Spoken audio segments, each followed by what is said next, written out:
Welcome everybody to No Limits at Oceanit. And this is a program we started many years ago. You can find it online, some of the speakers we've had, but it's really about hearing from people that have done extraordinary things. And extraordinary covers a broad swath. And you can see more online, but I thought I would revisit a few. So, of course, our good buddy Noam Chomsky. So besides the mathematics of linguistics, he's a prolific writer on all kinds of issues. Chris Lee, former president of TriStar Pictures, who's running the Academy of Creative Media here. Earl Bakken, the founder of Medtronic and a pioneer in electrophysiology. Sir Harold Kroto, Nobel laureate, 1996, with carbon nanotubes. And Roz Savage, a woman who paddled a boat across all the oceans of the world, solo, with paddles. So this huge range of people that have done really interesting things that are different. And so when we hear from these folks, it's always inspiring. And this speaker we have today is no less inspiring. Dr. Kelly Younger is very accomplished. He does screenwriting, playwriting. He's a story consultant. He recently, in December last year, there was a movie with Eddie Murphy called Kenny Can't Wait. That's Kelly's story.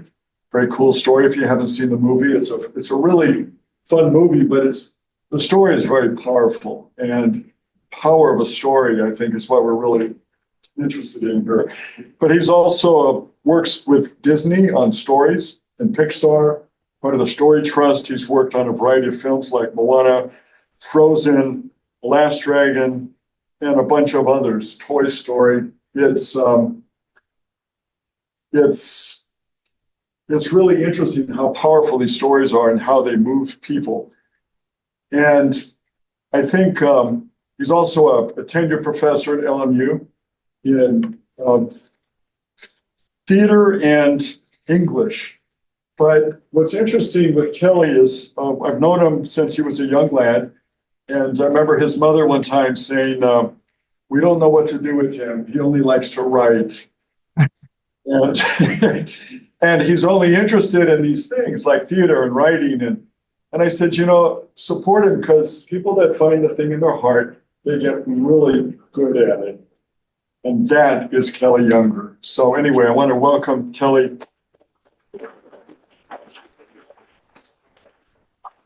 Thank you. Thank you very much. Can everyone hear me okay? Yes. Good. And I also I have such anxiety because I imagine I look like the biggest supervillain right now in the room on all of these screens. So I'm just going to try to put that out of my head. So Pat, thank you very much. It's a pleasure to be here with you. And I'll start with a funny story, which is when Pat first asked me to do this, he said, do you believe in free speech? And I said, well, of course I do. And he said, good, because I'm not paying you. So that's the first story that I'll start with. Share some slides and share some things to go through. And I might kind of jump back and forth because I don't know if my face is showing up anymore. So I don't want this to be too impersonal. But I'm really happy to talk with you on the topic of storytelling. It's near and dear to my heart, as Pat said, since I was a kid.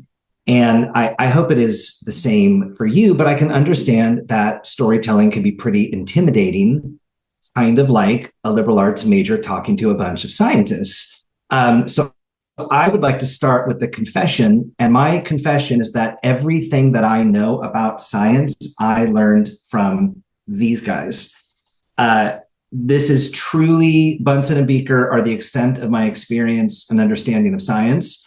I think the last science class I took was maybe 11th grade chemistry, which I did not pass. I think I might have been the only one in the history of my high school to actually use that pull-down shower thing in the classroom.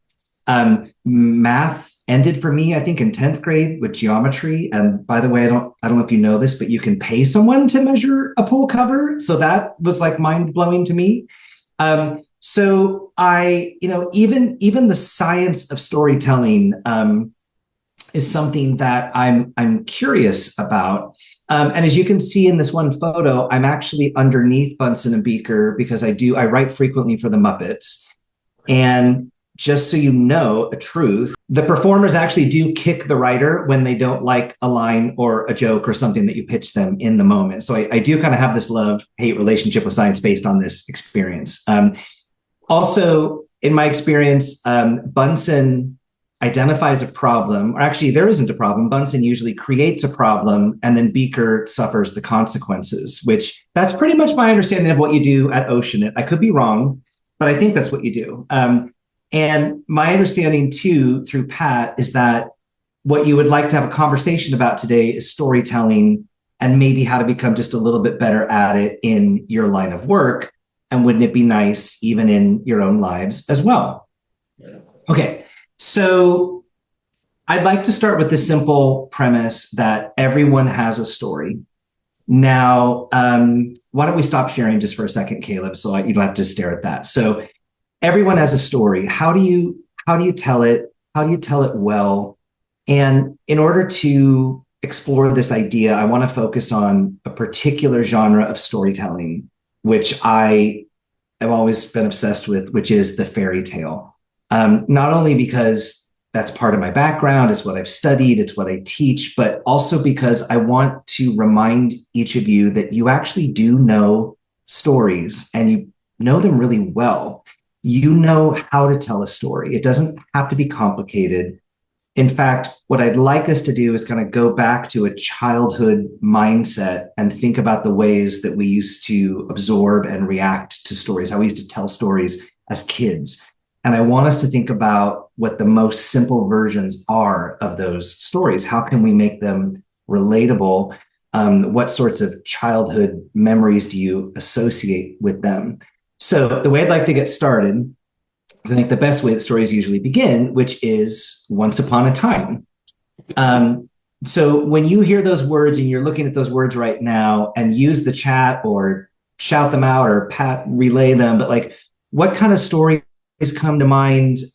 What fairy tale titles do you remember or characters or, what comes to mind when you hear the words once upon a time? Okay, so those online can send in, and maybe in the room, I don't know if we have people that things come to mind once upon a time. Star Wars, The Hero's Journey. Star Wars. Yes. Actually, you know what? I think everyone thinks Star Wars is mythology because of A Hero's Journey. I actually think Star Wars is a fairy tale about a sort of neglected orphan farm boy, right? Who like yearns for bigger things. So I think it's very interesting that we go to Star Wars and we tend to think of it as huge mythology, but it's actually a really simple story that I think is more rooted in fairy tales than mythology. Any other kind of fairy tales and things come to mind that you remember or favorite things? Shrek. Yes. Shrek is the ultimate in terms of like merging all of those fairy tales and all of those fairy tale tropes and characters, right? And just the fun of combining them all in one world. It's great. Any others? Snow White. Snow White. Yeah. Snow White, all of those, all the classics, Cinderella, and obviously Disney really capitalized on a lot of this, right? And that kind of like that fairy tale ending, right? And there's castles and ogres and princes and princesses and, and monsters and wolves, right? And fairy tales also have a lot to do with fear, a lot to do with our anxieties. And that's one thing that I would encourage you to keep in mind when telling a story is, part of a story is really providing comfort. It's trying to allay somebody's fear. So I don't want you to imagine that whenever you walk into a room or a pitch or you're trying to talk about a project you're working on, that everyone else is living in fear. But I do think there is an element of your story or the way you tell it is going to make somebody feel better at the end of it. So, we often associate these stories with childhood. Sometimes morality tales, like Doug said for Little Red Riding Hood, right? But like, don't stray from the path or the wolf will eat you. I'm a little bit like, why would you send your kid into the wolves' into the woods alone, knowing that there are wolves out there, right? Have grandma come get her own bread basket, right? Give So them I can think about, you know, why do we associate these kind of simplistic stories with childhood? And then we grow up to become adults and we think we have to tell super complicated, sophisticated stories, which I just don't think is the case. I think we are really striving for simplicity. Young children love simplicity, clarity.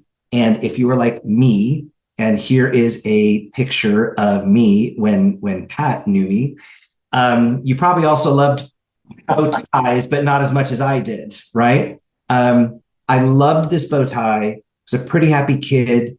My dad was a truck driver. He worked a graveyard shift. My mother worked at a Hostess bakery. We were working class. We were kind of broke, but there was love, and we were raised in an Irish Catholic family. And we used to joke, if you're happy and you know it, it's a sin.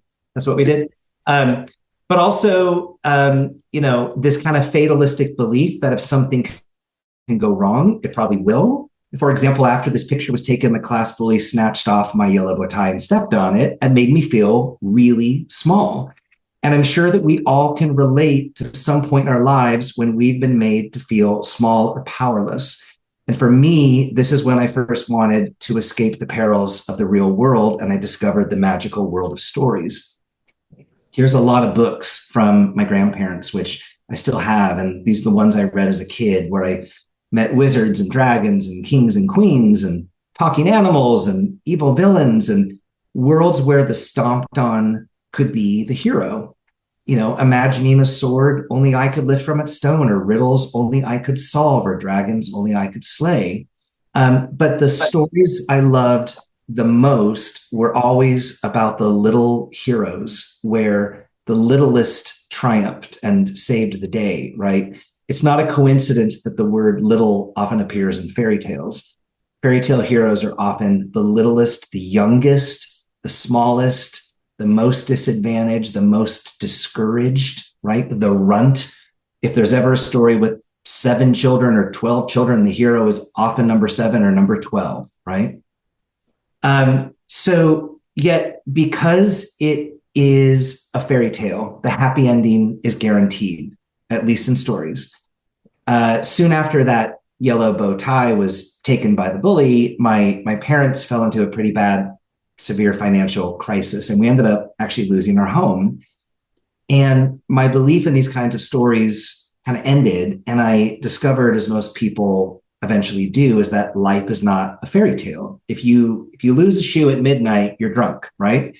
But then this movie came out summer when I was a kid, around the time that the bank took our family home. I saw this movie about developers who were going to do the same to these kids' homes. But because they banded together and they solved the mystery and they found a treasure, it defeated the bad guys and saved the family home, and found out the real treasure in their friendship was each other. And so as a kid, I really wanted to be a Goonie. Then this guy comes out. When Indiana Jones came out, I was like, wait a minute, and we get to fight Nazis? This is the greatest. This is exactly what I want to do and who I want to be. And not only did he get to go on this incredible adventure far from home, but he showed me you don't wait for adventure. You got to go find it. You got to dig for it.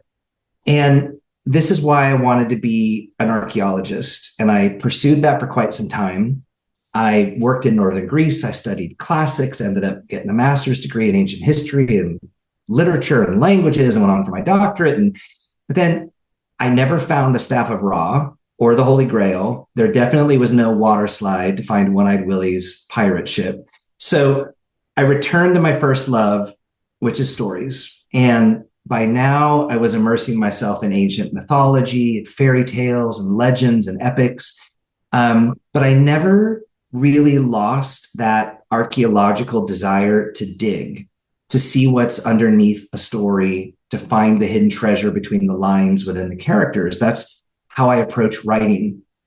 I don't just pluck them out of the air. I unearth them. I dig deep for them. And that's one of the things I'd like to help you with today. Okay. So here's our question, which is what's your story? Okay. And so if we can stop sharing again, I'll try and walk us through this. And so it's a bit of an exercise. So feel free, brave souls, to put some things in the chat. But those of you I would encourage on your phones or whatever you're writing on, if you have anything, just jot down a couple of notes for yourself. Okay. So the simple question is, what's your story? Because before we can tell a story about something, I think it's helpful for you to be able to tell a story about who you are. And I think that matters more than what you do. And you may have noticed the reason that I led with what I led with is because I was telling a story about myself, a bit of an origin story, and how I wanted to be a Goonie and then an archaeologist. And then something happened and I shifted towards stories and literature. I made a connection, though, between archaeology and the way I tell stories. And I peppered in little bits of personal information about my family, my upbringing, the things that shaped me. And it took me a long time to kind of create this framework, because I always hate, you probably do too, in social situations or even professional, sometimes people just lead with, what do you do? And I think particularly American culture, we tend to define who we are by what we do. And I think that there's a simpler version of telling a story about yourself. So what I want you to think about is this first question. When you were a kid, what did you want to be? And just for the sake of this exercise, it's not what you're doing now, okay? So, but I mean, when you were a little kid, the more ridiculous, the better. What did you want to be? Did you want to be an astronaut, firefighter, a mermaid, a race car driver, right? Think back to the earliest memory of wanting to be somebody or something. And again, if you can throw some of those in the chat, or if there's any examples from the room, I would love to hear. And again, So I thought I was going to be an astronaut at some point, but that ship sailed. yes. Well, I mean, there's astronaut, there's fighter pilot, right? And again, whatever anybody else is writing down, and what I'd encourage you to do is take just a beat and think about, like, what do you associate with that? What feelings come to mind? Why did you want to be an astronaut? Did you want to be weightless? Did you want to meet aliens and explore different worlds, right? What are any kind of emotional associations that you have with why that, like, lean into the kind of the curiosity and the wonder. Like I said in my example, I wanted to be a Goonie because I wanted to save my family home and I wanted to go on adventures in order to do that. Okay. So that's the first question is, what did you want to be when you were a kid? Jacques Cousteau, right? Exploring the depths of the ocean. And was that because you used to go to the beach with your family? You used to watch those cool documentaries with a grandparent, right? Think of an emotional human connection to who you wanted to be when you're a kid. The second question is, at some point in your life, something happened that changed you from wanting to be that. What happened that made you go, I don't want to be an astronaut anymore, or Jacques Cousteau. I now want to be the thing that I'm doing. Now I do want to be an engineer or a marine biologist or a physicist or whatever, right? So for this question, like, what was the event? Did you meet someone? Did you have a mentor? Did you take a class? Did you travel? Like, what was something that you experienced that shifted you towards what you do now and who you are now? And is there a way to make that as personal and as simple as possible? So that's kind of a turning point that I want you to think about what that is. Okay. So probably in my case, because I thought it was going to be aerospace, but all the aerospace engineers were out of jobs. So right. Physics, which I loved, but I think that was a pivot at that point because of all the layoffs. Right. So that's great. I mean, whatever your pivot point is, if you can identify it, it sets us up for the third and fourth question, which is the third one's really easy, which is what do you do now? What is your job now, or your position, or your career, right? Just label it as simply as possible. Okay. But the fourth question is, what is the connection about that childhood dream and what it is that you do now and who you are now, right? So the example I gave in mine was, as a kid, I wanted to be a Goonie archaeologist. That is not what I do now. However, as a writer, as a storyteller now, I still kind of am an archaeologist. I haven't lost that archaeological desire to like dig for characters, dig for story, unearth an adventure, include treasure maps, right? Like I don't write horror movies. I hate horror movies. They scare me, right? Most everything I write is about family and is about discovering some kind of treasure. There's always a bit of a treasure hunt in everything that I do. And so for you, those four simple questions, I hope that you're seeing kind of the story arc map there, which is who you wanted to be when you were a kid. There was a pivot point. Now you are doing this other thing, but what is the relationship between those two, right? So like, I don't think any of you are actual astronauts, right? But I'm reading now, Game Changer, the connection is all about pushing the envelope and pushing the limits of things. That's a great connection to make between wanting to be an astronaut, right? Pushing against gravity, exploring the universe, right? Like really trying to go beyond the limit of things. You never lost that childhood astronaut dream, even though what you're doing is not being an astronaut. Does that make sense? So I think if as that exercise I hope can shows you is that returning to a simple childhood moment when one is little starts your story from a place of vulnerability. And that's tricky because I think a lot of you are experts in your field. And so sometimes it can be difficult to bring people in if you're starting from a place of authority and expertise, as opposed to starting from a place of vulnerability and relatability, right? Does that make sense? Okay. So that's just sort of one kind of simple storytelling exercise about sort of who you are and reminding you that you each have a story, right? You each actually do have an origin story or a story about how you came to be where you are and to be who you are. Okay. Okay. So the next thing I want to share with you is, this question of why do we tell stories? Why do we do that? And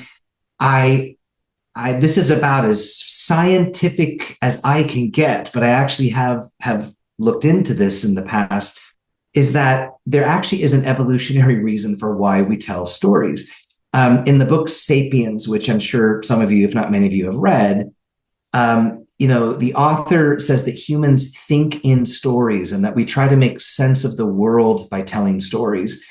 I bet if you do even the most advanced and scientifically sophisticated projects and processes that you're working on, you're still trying to tell a story.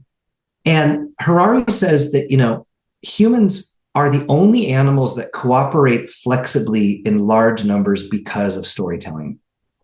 As long as everyone believes the same stories about gods or nations, money, human rights, we can cooperate effectively. Large number of strangers can cooperate successfully by believing in common myths. Any large-scale human cooperation, whether a modern state, a medieval church, an ancient city, an archaic tribe, is rooted in common myths that exist only in people's collective imaginations. So again, think about what you're doing at Oceanit. Oceanit has a story that I hope and suspect most of you believe in, and that story helps you cooperate and collaborate together. Of course, we get into trouble when religion is a kind of story when one has a different story than another, or nationhood, nationalism, like these large collective stories.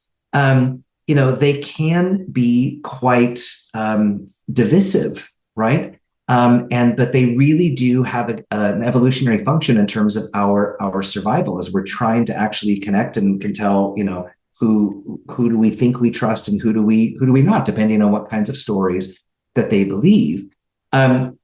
So he also says that Homo sapiens is a species that we're a storytelling animal, and that we think in stories, and that we believe that the universe works like a story, replete with heroes, villains, conflicts, resolutions, climaxes, and happy endings.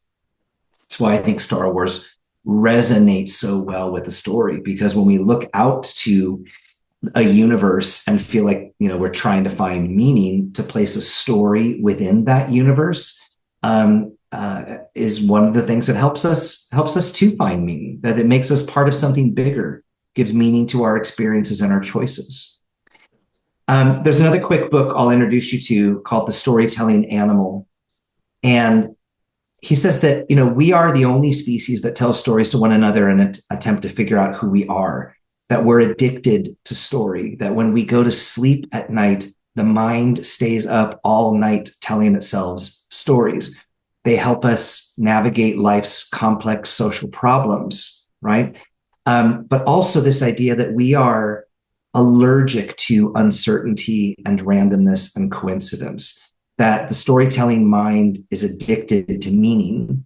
If the storytelling mind can't find meaningful patterns, that we will try to impose them. In short, the storytelling mind is a factory that churns out true stories when it can, but it'll manufacture lies when it can't. And I've always loved this definition of a fairy tale, or even fiction, which is a fairy tale is a lie that tells the truth. Okay, so one other quick thing I'd like to introduce is just a question of what actually is a story. And I know that we all have many definitions. It's often defined as an account of incidents or events, real or imagined. And in my opinion, also designed to amuse and entertain and sometimes instruct. But I'm going to give you an example of my favorite short story. In fact, the entire story is only 6 words long. For sale, baby shoes, never worn. And this story has been misattributed to Hemingway, but it's a 6-word story nonetheless in all its simplicity, right? There's loss, there's unfulfilled dreams, there's tragedy and pathos, there's emotional depth and brevity, and there's so much left unsaid. And that is what simple storytelling can do. And so I want to go back quickly to this idea of the fairy tale, which offers its simplest, purest model from which we can build our own stories for the exercise I'm going to have us do next. But very quickly, some elements that I think we can steal from fairy tales are they are short. They're short for a reason. They're easy to digest, to listen to follow. So keep your story short. They're also generic, right? So that's why in fairy tales, they're rarely names. It's always the baker, the cobbler, the weaver, the ogre, right? The more generic they are, the more we can project ourselves onto them. So when telling your story, you probably have a lot of terms and details and information, but there's an art to keeping it as generic as possible. And I also want you to think about how fairy tales are universal. They explore core human emotions and fears, fantasies, like we talked about what you wanted to be when you grew up, right? Something that everybody can relate to. And so whatever problem you are working on or trying to solve, when you're trying to communicate that, think about what is universal about that problem. How can somebody who doesn't know what you're talking about or what you're doing, what is the way that they can relate to it because they have experienced that emotion or that feeling or maybe a similar experience?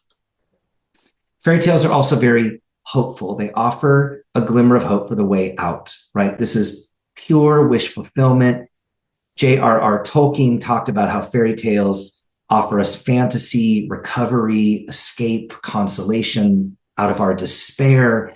And so I know that whatever you're working on, you're trying to solve a problem, but I think reminding us that making an emotional, hopeful connection to how this solution to the problem is going to make life easier or make the world better, or that hope is going to offer us a way out and away from this problem and put it in the past. Finally, this idea that a fairy tale is a promise.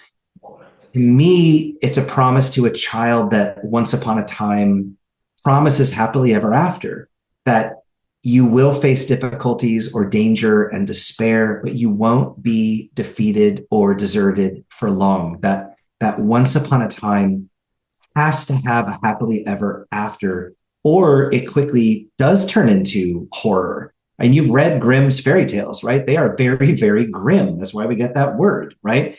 But I would like you to think about, keeping your stories short, generic, universal by connecting it to an emotion, hopeful in terms of what your problem is solving, and ultimately that it offers a promise that you have a solution to the problem. And to quote a great scientist, if you want your children to be intelligent, read them fairy tales. And if you want them to be more intelligent, read them more fairy tales. Okay. So I want to get into now another exercise of like how to actually tell a story. And I'll just share a couple more images here for a second, but this is just a handful of books that come up when searching for how to tell a story. And I'm going to be honest with you, I have not read a single one of these, nor have I read other books on how to tell stories. I'm sorry, Pat, but we're in it now. I probably should have led with that, but I hope we're going to be okay. Maybe some of you have read some of these books. Maybe they're useful. I don't know. And don't even get me started on everything that you can see on the internet. All of these shortcuts and infographics about how to tell a story for your customers or business stories and marketing and, show, don't tell and engage and all. I'm sure this is all true and it works. But to me, these kinds of overly scientific approaches to story don't always ring that true to me. And I'm not knocking scientists, because I've actually had to spend a lot of time studying a scientist of storytelling. This is a guy named Vladimir Propp. He wrote a book called Morphology of the Folktale, and morphology is just the study of shapes and forms and structures. He was a Russian literary structuralist, which means he loved story structure. And in this book, he breaks down thousands of stories into their basic ingredients. And he concluded that all stories, all fairy tales are of one type in regard to their structure. And he even created a scientific formula for it, which looks more like algebra than anything. But again, I don't know what algebra looks like, so I'm guessing. But like some people still do this today. Someone even did a scholarly breakdown of Harry Potter that argues that the series is popular because it follows Vladimir Propp's 31 functions and his 7 types of characters. And Propp says, if you follow this exact pattern, and if you follow only these 7 types of characters, you will have a successful story. But to me, this feels rigid and reductive and impersonal and kind of overly complicated. Pat mentioned the importance of simplicity. And I'm reminded of this quote by Bukowski, which is, an intellectual says a simple thing in a hard way, and an artist says a hard thing in a simple way. So maybe we can stop sharing screen for a second, and I will, I'll get into the artistry part now, which I hope we can get into an exercise. So as Pat said, I've worked with Disney Animation and Pixar and Skydance Animation now and Muppets and things like that.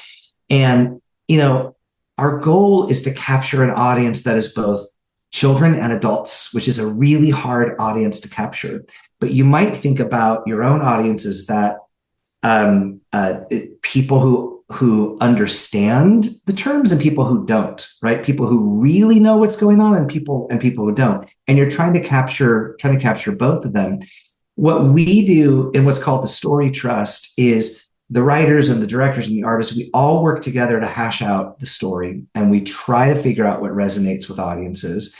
It's really fun. It's also really hard.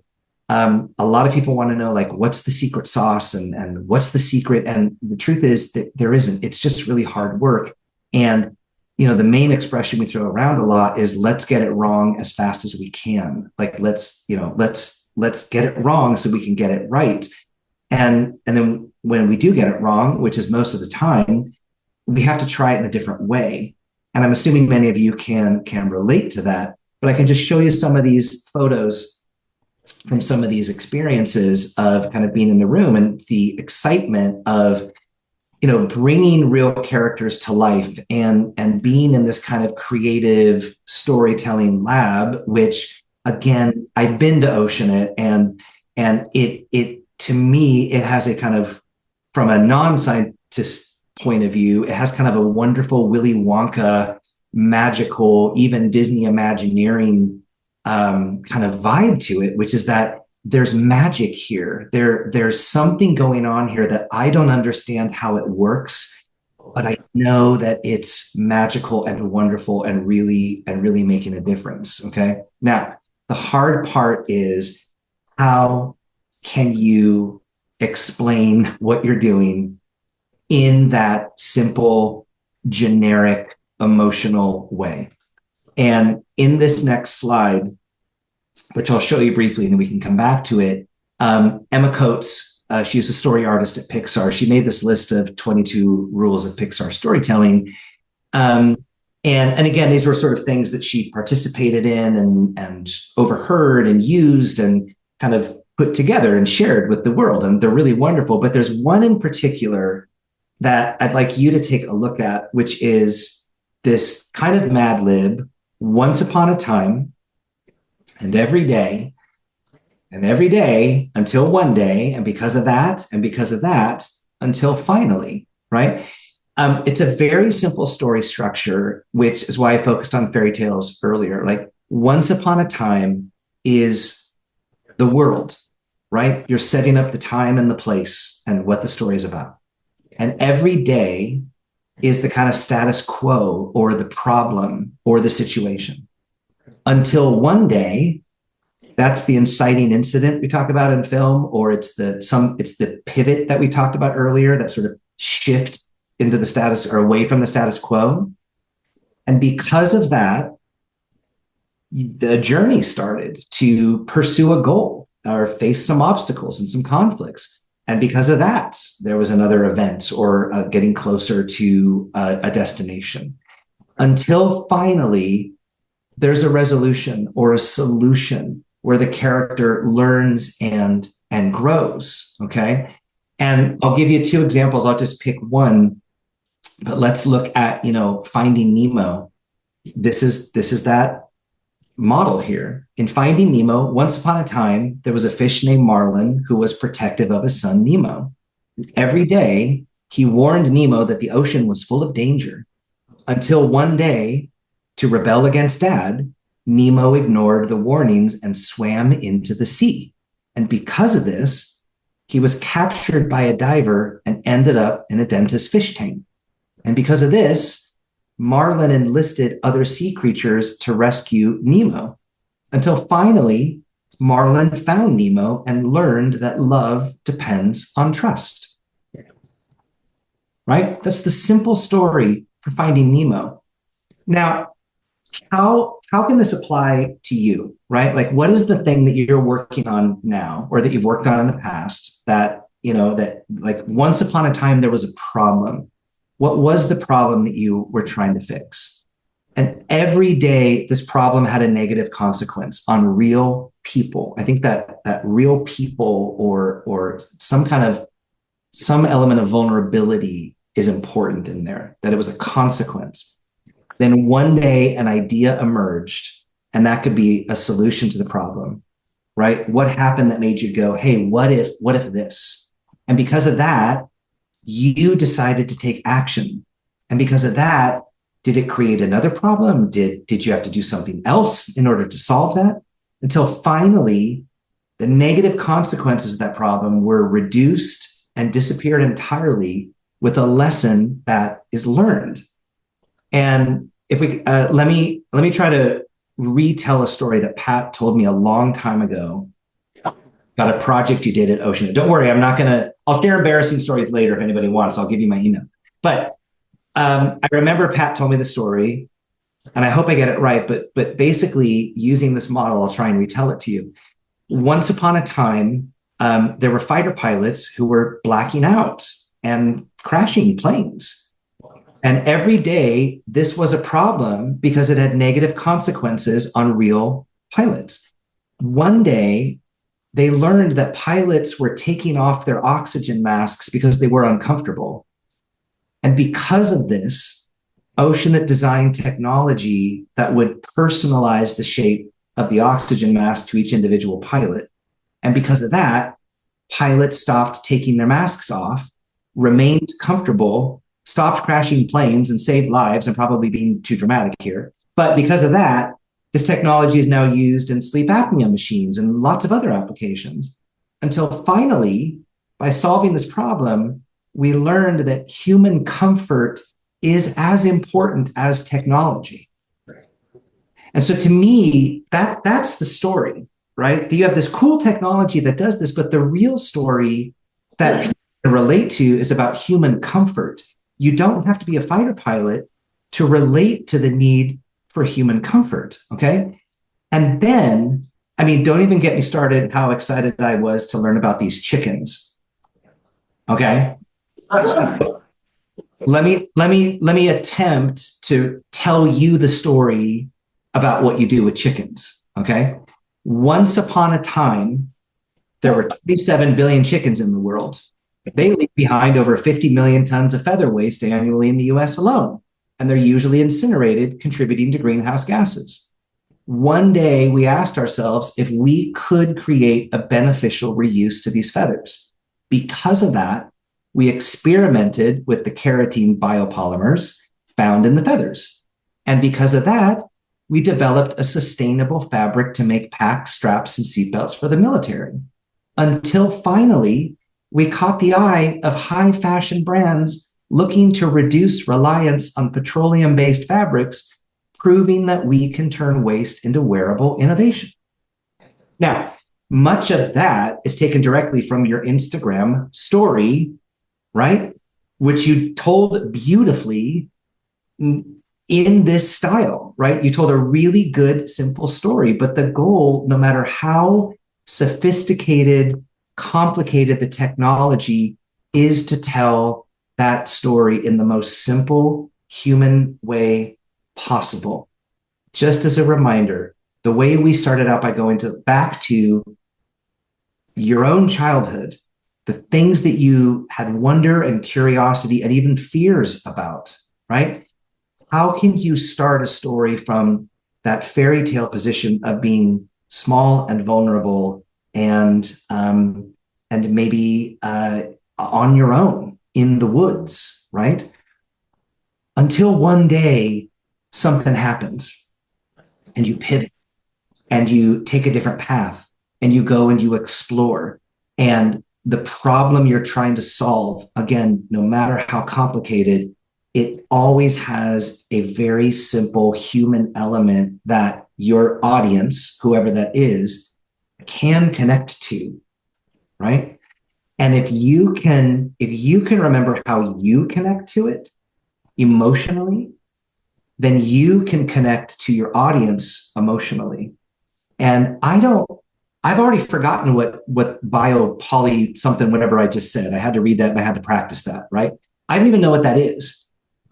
But what I do know is you're doing something really amazing that is so meaningful to me and makes me think about my kids and their future and making the world better. So sign me up, right? But I think that is going to be more successful if we tell stories in those ways and focus on feelings. And I'm going to wrap up here with two of my favorite quotations. The first one is from Maya Angelou.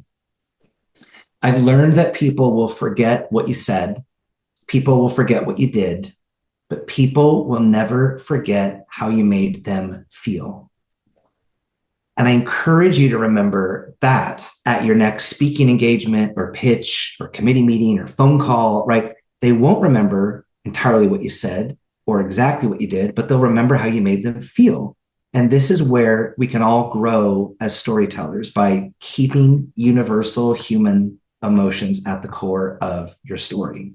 And finally, Kazuo Ishiguro, in his Nobel Prize for Literature acceptance speech, said, "But in the end, stories are about one person saying to another, 'This is the way it feels to me. Can you understand what I'm saying? Does it also feel this way to you?'" So I hope this has been helpful in some small way. I believe in the power of storytelling. I believe everybody has the ability to tell a story and to tell a good story. We are wired for it as a species.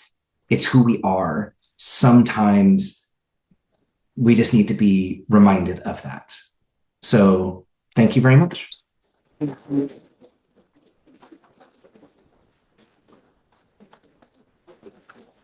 That was awesome.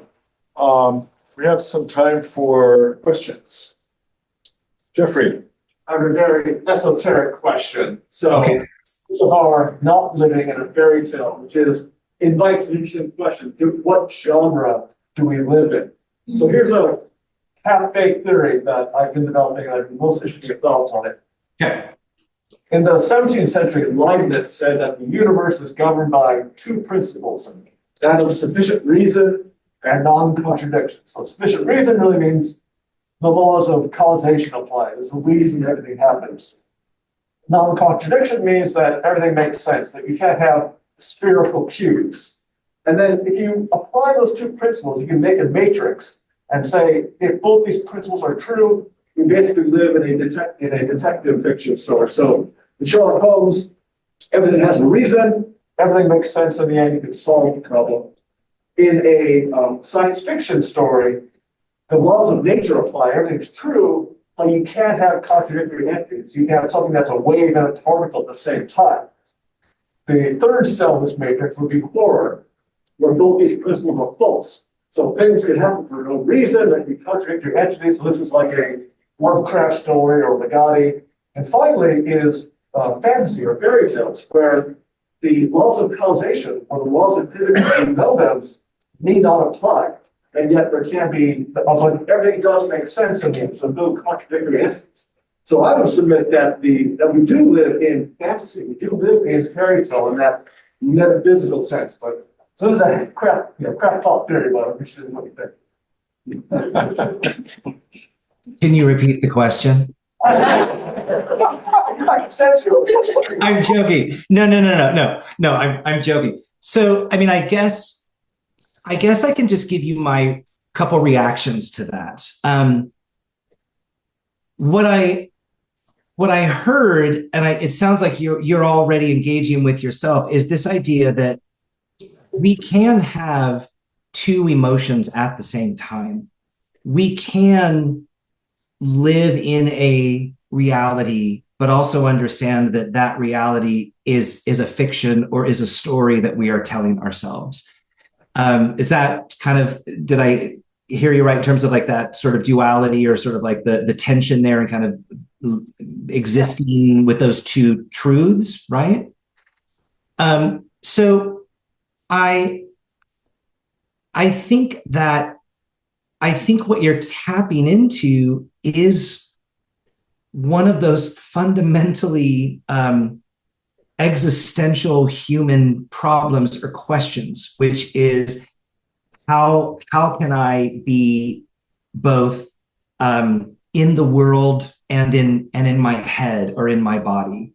How can I be both, engaged in the physicality of the world, which I can feel and I can sense, but also live in an imaginational world that can also feel so real, if not more real sometimes. I was saying earlier, I just played a game. I'm not very good at games, but my son just played this game and I'm going to forget it, but it was something about like a character named Edith Finch, and it was an immersive storytelling journey. And there's this one complicated story where the character is working at a cannery, a fish cannery in Seattle, and it's dreary and awful, and this character's life is awful. And with your right hand or with one control, you have to just keep this monotonous action of moving fish through the cannery, through the conveyor belt. But then the other screen splits, and through the narrative, you're in the interior world of this character, and it's this character's fantasy. And so in order to advance through the story, you're moving a small character with this side of the controller, and you're continuing this monotonous, dreary action with this other controller. And again, I don't know if you're familiar with the game or other games like this, but I'd never experienced anything like it in my life. And it was so complicated to navigate. And then this thing happened where you got it. I was able to stop focusing on the monotony of the fish and concentrate on the fantasy, but I never lost sight of the fish or the sound of what I was doing with the fish.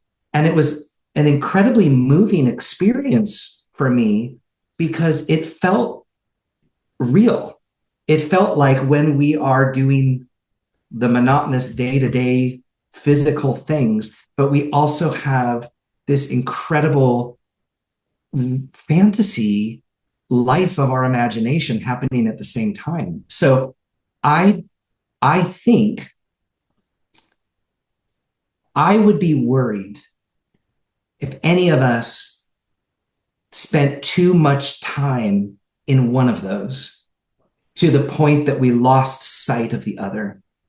I don't want that person to work in the cannery and have no imagination to comfort them through the situation that they're in.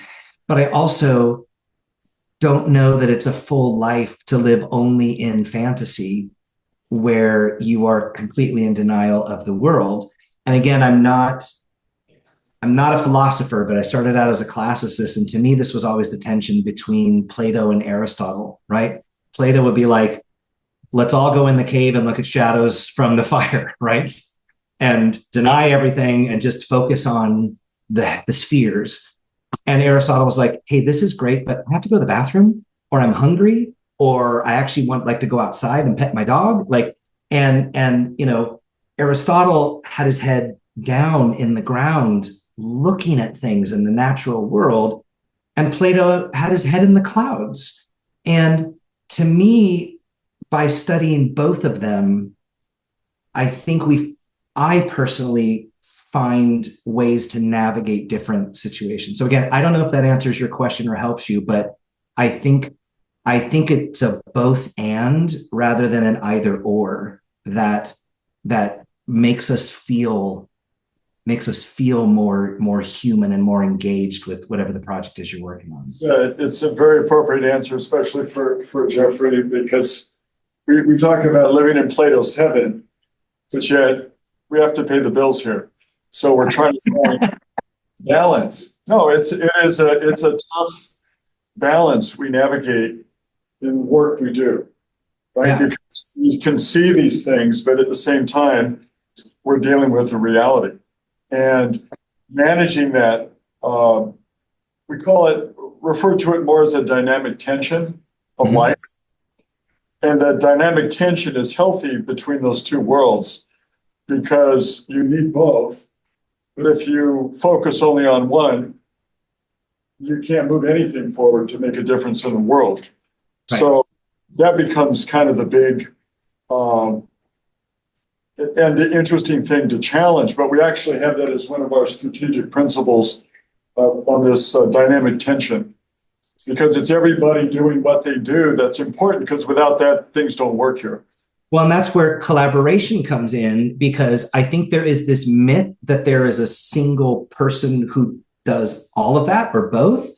But this is what, and Pat, I'll say this personally, I've always admired of like, you hire philosophers. I'm always like, hire the weird kids, hire the theater majors, the English majors, the dance, like hire those art, the artists, because there is, art and technology, right? To me, that's exactly what the gentleman the person who just spoke was talking about, of like, combining these things, and it doesn't have to be either or. I think it's most successful when it's both. Absolutely. I see that. I think Doug put in the chat a comment on the value of the cautionary tale in convincing your audience, right? So yeah, cautionary tales are really interesting. And on the one hand, a lot of these folk tales or fairy tales, especially fairy tales, they had sort of a moral stamped on at the end, which wasn't always there. Those got sort of stamped on when they started getting written down, and authors who collected the oral tales decided to make a point or make a message or teach a lesson. What's interesting is that I think there's a misconception sometimes that some of these stories should teach, especially children, what not to do. But every single one of these stories is about a kid who didn't listen to an adult telling them not to do that thing. In fact, that's that Vladimir Prop, the Russian guy who tried to make everything a formula. One of the things he talks about is early on, most of these stories starts with what he calls an absentation, which means somebody or something goes missing. I mean, how many Disney animated movies open with the death of a parent or both, right? Nothing propels a youthful character into the world more than the death of a parent. But the second thing is what he calls an interdiction, which is basically keep out, do not trespass, don't stray from the path, right? There's some kind of finger wagging adult who tells the kid, don't do this thing, which is really giving the child permission to go do that thing. It's actually urging the child to go do that thing. So it's interesting on the one hand in terms of how cautionary tales always tend to backfire, right? If we told stories about children who always listen to their parents, we'd have really boring stories, right? Nobody wants to hear that story. It's not fun, right? But I wonder, Doug, in terms of like convincing an audience to behave in a certain way, I imagine that many of the things that you're working on, especially with relation to the environment, like you're trying to ring the bell, you're sound the alarm, you're trying to tell a story of what could be, and it could be pretty bad, or it could continue to get worse. And so I think that, I don't know if that's the direction that you were sort of curious about, but I think that most people, in my experience, don't like a finger wagging telling them what to do. So being smart about how to help people understand that their curiosity, their sense of adventure, their wonder, we want to encourage that. But, it took Hansel and Gretel some time to figure out that if you leave breadcrumbs on the trail, they're going to get eaten and you can't find your way back. And we don't want to go so deep into the woods that we can never find our way out, right? We need ingenuity. We need technology. We need each other to help us find ways out of the woods. So that's sort of how I'm reacting to that idea. Yes. Other questions? I have a question. Yeah. Hey, Kelly, I don't know if that's your actual background, that the room you're in. I see a lot of Yes, this is real. Yes. I see a lot of Easter eggs.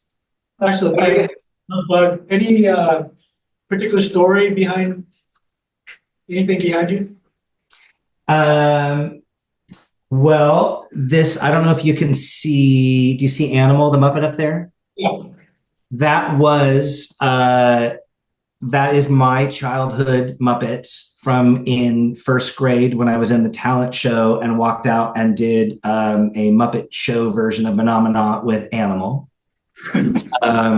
I loved the Muppets as a kid, and the fact that I actually get to write for them now is I can't even tell you how that's such a dream come true. The performers, there's only five main performers who do almost all of the Muppet characters, and they've been doing it for decades. Dave Goelz has been doing he was the original Gonzo with Jim Henson and multiple other characters. So it's really it makes me so happy to work with Muppets because they're weirdos and they love each other and they love each other's weirdness and they celebrate that. And that brings me a lot of joy. So I worked on a lot on Ralph Breaks the Internet, and there's the Pixar ball. I have written a live action Disney version for, fingers crossed, coming out, a new Herbie the Love Bug, which I think you techies might be interested in the new take on that.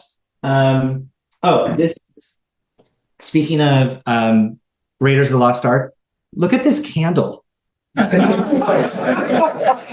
And I will never burn it, but it just make you want to set fire to it just for the experience of that, right? And then, I've got Goonies, I've got Star Wars. I don't know if any of you have seen Candy Cane Lane, but that's the evil partridge and one of the rings. So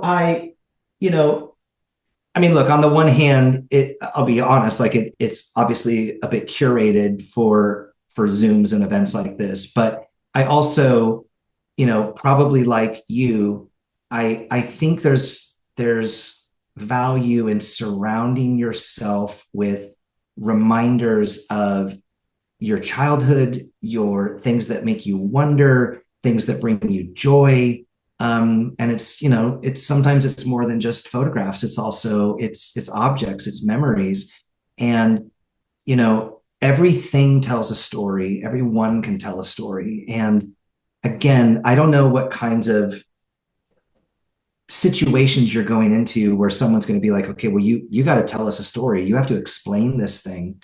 But, there might be a version where you go, hey, I know I'm supposed to talk about this really sophisticated technology, but let me tell you a story about when I was a kid and I had this baseball, or I had a goldfish, or I had this thing.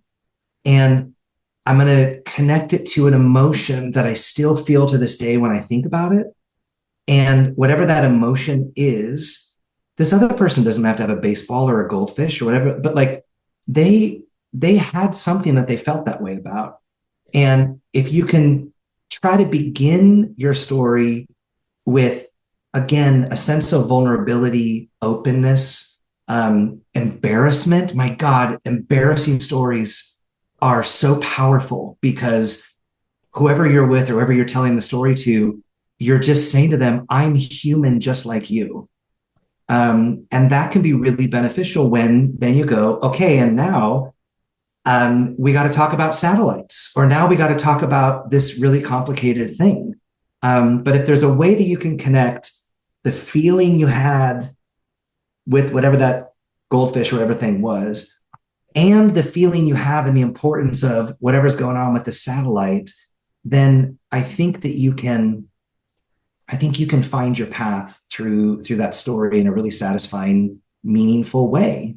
And that people will leave going, I didn't know I was going to get so emotional over a story like that. Well, I think to your point, which you mentioned earlier, but it's just so spot on, that I really find it with all the work we do and when we're talking to people about what we do, it's how they feel when we're talking about it. Because they know it's special. Generally, we're operating at much higher levels than most people we work with. Mm-hmm. But how they feel is what they really remember and why they want to work with us, because we're trying to do something that we believe is going to make a difference or is impactful. We talk about here trying to make the world a better place. It's a hard problem, and yet we do talk about it, and every day we come in. Right. And people do that. They do the hard work to try to make a difference by taking really big risks. And we compare that when we're successful, it's like riding a big wave, right? You pass in, it's a monster wave. If you make it, it's just incredibly exhilarating and fun. And if you wipe out, you're thinking about life and whether you want to do it again. But you feel it one way or the other. And that's the thing that I think makes a difference. When we convey that, it's a big deal. So your sort of framework, I think, is really awesome. And we appreciate you sharing, Kelly, because I think, I don't know if we convert people to storytelling, but what we do want to do is have them understand why it's so important to strive to do that. We're trying to build a story lab here. And this will give us some really good thoughts about what to include and how to frame that up so we can be better storytellers. Great. And also just one last thing is you're going to tell a lot of bad stories while you're trying to figure out how to tell the good one. Right. Yes. So, and, by being vulnerable and open to embarrassment to say like, okay, I'm trying to tell this story. I'm trying to say this thing. Can I try it out? You also need to be able to say to your colleagues and to your friends, like, that's not that good yet. Right. Like take another pass at it. Right. It takes a lot of practice, and years and years of bad writing. I still am a terrible writer. My first drafts, my third drafts are always bad. But that's why you do the 7th and the 10th and the 30th draft, because you're trying to improve the story. So I guess I would just leave you with, hopefully we're feeling inspired and we're storytellers and all these things. And then I know now you're going to go back to work and now you're going to go back to the thing. And it very, that world of the imagination it's hard to hold on to sometimes. So I would just remind everybody that don't be afraid of the shitty first draft, I call it, right? Like just get it out and then you've got something to play with. And don't wait until you think it's perfect to share it, because there is no perfect story. There is no perfect formula. I think there's just truth and authenticity. And again, it's not going to matter exactly what you say as long as who you're saying it to feels heard, seen, included, welcomed in, and shared, that you're sharing wonder with them. That I think is going to always be the difference. Absolutely. So thank you again. Great. My pleasure. And so we'll post this online with the other No Limit speakers so you can go back and review some of this. But again, thank you, Kelly. This is awesome. And take care. Say hi to everybody there. And I look forward to connecting soon. All right. Best of luck, everybody. Thank you very much. Bye. Bye-bye.